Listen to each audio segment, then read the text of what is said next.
सदन में हमारा और आपका आना और आपका संरक्षण देना सबसे बुनियादी काम है कि संस्था कानून बनाने के लिए, और कानून बनाने में जल्दबाजी नहीं करनी चाहिए, हमारा बुनियादी काम है। और यहाँ पर मैंने अब तक जो 4 बार विधायक बना और 12-13 सालों का मेरा अपना तजुर्बा रहा है कि एक कॉमा और फुल स्टॉप भी चेंज नहीं होता है जो बिल को पेश किया जाता है। हाँ पक्ष और ना पक्ष यही दोनों शब्द दोहराए जाते हैं, और नतीजा ये होता है कि जल्दबाजी में बनाए गए कानून में एक साल में 3-3 बार संशोधन आया है। इसलिए मैं आपसे निवेदन करूंगा महोदय कि आप नई पार्टी को कायम कीजिए और इन मुद्दों पर खुलकर लोगों को बात करने का मौका दीजिए।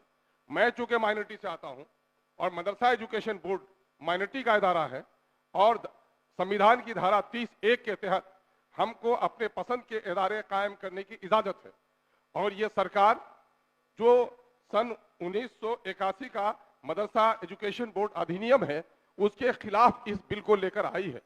धारा 5 जो गठन की बात करता है, आप अगर इसको पुनर्गठित करना चाहते हैं तो आप उसमें तरमीम लेकर लाएं, लेकिन इसमें धारा 29 है। धारा 29 में आपने जो तब्दीली लाई है महोदय, ये बड़ा आपत्तिजनक है। आपत्तिजनक ये है कि आप बोर्ड को विघटित कर देते हैं। बोर्ड को विघटित करने का आपको हक नहीं होता, और आप बोर्ड को विघटित करने के बाद आप उसमें अपना एडमिनिस्ट्रेटर बहाल करते हैं धारा 6 के मुताबिक, और वो एडमिनिस्ट्रेटर क्या काम करेगा? वो एडमिनिस्ट्रेटर हमारे इस इंस्टीट्यूट को भारत की नई एजुकेशन पॉलिसी से जोड़ने का काम करेगा। और मान्यवर, मैं आपको दिखाना चाहता हूं कि माइनॉरिटी के जो इंस्टीट्यूट हैं उसको यह हक हासिल होता है कि वो अपने पसंद के इदारे कायम करे, और हुकूमत की जिम्मेदारी होती है कि माइनॉरिटी के भाषा और संरक्षण को उपाय दे। महोदय, संरक्षण महोदय मैं कहता हूं हमारे बनाए गए कानून पर, अरे हमारे बनाए गए कानून पर महोदय हमारे बनाए, अगर हमारे भाषा को मिटा देना चाहते हैं तो हमारी गर्दनों को काट देने का फैसला अगर लोगों ने कर लिया है तो हम कमजोर है, कर सकते हैं आप। लेकिन अगर न्याय स्थापित है, लोकतंत्र जिंदा है और लोकतंत्र के आप संरक्षण है, तो हमारी बातों को सुननी चाहिए। मैं ये कह रहा हूं कि जो कुछ सर आप सुन रहे हैं सर, मैं आपका आभारी हूं सर, मैं आपका आभारी हूं सर। मैं आपको सर बताना चाह रहा हूं सर कि सुप्रीम कोर्ट के केस 2014 के case number 18 2014-18 supreme court case number 1 Paramavati education cultural trust versus union of India के मामले में जो आया है 5 बेंच कॉन्स्टिट्यूशनल बेंच के जरिए से जो जजमेंट आया है सर, उस जजमेंट में ये कहा गया है कि साहब एनसीईटी की पॉलिसी आरटीई 2009 का मदरसा और माइनॉरिटी स्कूल में चाहे ग्रांट देते हो या ग्रांट नहीं देते हो, आप राइट टू एजुकेशन के तहत नई शिक्षा पॉलिसी को हमारे इदारे में कायम नहीं कर सकते हैं। हम जितना चाहेंगे, हम अपग्रेड करने के मुखालिफ नहीं है।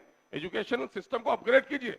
अब तक सरकारों ने कभी भी मदरसा एजुकेशन में साइंस के एजुकेशन के लिए न टीचर बहाल किए, न टीचरों की जगह बनाई, न आपने मकान दिया। आपको कुछ नहीं करना चाहते हैं, हम आपकी नीयत पर शक नहीं करते हैं, लेकिन पिछले दिनों में हमारी समस्याओं का समाधान नहीं किया है, इसलिए हमारे एजुकेशनल स्ट्रक्चर को आप बर्बाद करना चाहते हैं। चूंकि आर्टिकल 31 जो अकलियतों को अपना तालीमी इदारा कायम करने का देता है, उसमें कंपल्सन नहीं है कि बिहार की नई एजुकेशन पॉलिसी हम पर आप कायम करें। आप एडमिनिस्ट्रेटर बहाल कर लेंगे, वो 5 रुपये कमेटी बनाएगा कि किस तरह से 2020 के जो एजुकेशन पॉलिसी को नाफिज किया जाएगा। उसमें एक उर्दू का जानकार रहेगा, बाकी कोई नहीं रहेगा। आप एडमिनिस्ट्रेटर को बहाल करने देना चाहते हैं तो हमारे बोर्ड का होगा क्या? मैं चाहता हूं कि आप धारा 5 में तब्दीली लाए उसके पुनर्गठन के लिए। आपने अपने उद्देश्य में भी कहा है कि हम 2020 की नई एजुकेशन पॉलिसी को लाना चाहते हैं, और आपने प्रस्तावना में भी कहा है कि पुनर्गठित और पुनर्संगठित हम करना चाहते हैं। हम इससे इनकार नहीं करते, लेकिन हम चाहते हैं कि धारा 19 में कोई तब्दीली नहीं लाए। अगर धारा 19 में तब्दीली लाएंगे तो सुप्रीम कोर्ट के फैसले के खिलाफ है, भारत के संविधान 30(1) के तहत खिलाफ है। इसलिए हम ये कहते हैं, आपसे हम जल्दबाजी नहीं करने के लिए कहते हैं, हम एक निवेदन करते हैं कि आप इसे परवर समिति में भेज दीजिए और कुछ दिनों के लिए समझने का मौका दीजिए। अगर माइनॉरिटी के हित में काम करते हैं तो माइनॉरिटी के एमएलएज हैं, माइनॉरिटी की हमारी संस्थाएं हैं, हमारे एजुकेशनल एक्सपर्ट्स हैं, उसके साथ एक बहस कर लीजिए, समझा दीजिए। हम आपकी नीयत पर शक नहीं करते हैं, लेकिन हमें समझने का मौका दीजिए। अगर समझने का मौका नहीं देना चाहते हैं, अपनी ताकत के बल पर, अपनी अक्सरियत के बल, मेजोरिटी के बल पर यह कानून पारित करना चाहते हैं, तो इसके माने है कि अकलियतों की जबान, कल्चर, उसकी मजहबी तालीम को खत्म करने की नीयत रखते हैं। और ऐसा मैं समझता हूं आप नहीं होने देंगे। ये चंद बातें आपने मेरी सुनी, बहुत बहुत शुक्रिया।